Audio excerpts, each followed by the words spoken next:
Salam dostlar. Bugün sizə idman rezili ilə hansı hərəkətləri etmək olar, hansı əzələləri işlətmək olar onu göstərəcəm. Videonun sonucu izləməyi unutmayın. Birinci hərəkətimiz qol qabağı üçün. Hərəkəti 3 yanaşma 15 təkrar şəklində edə bilərsiniz. Hərəkət bu şəkildə olur.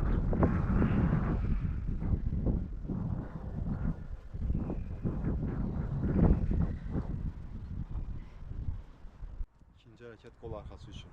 Ne şəkildə edildiğini göstereceğim. Hərəkəti 3 yanaşma 15 təkrar şəklində edə bilərsiniz.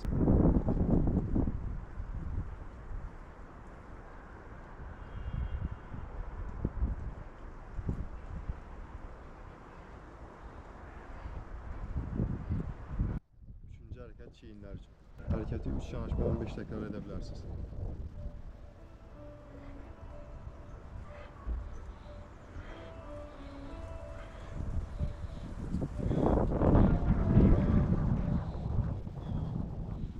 Növbəti hərəkətimiz sinə üçün.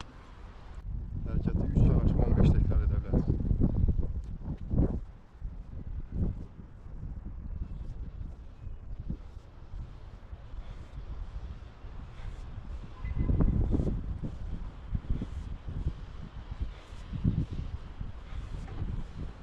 Növbəti hərəkət kürək əzələləri üçün.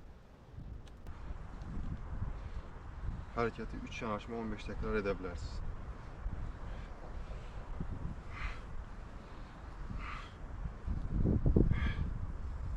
Hərəkətimiz ayaqlar üçün.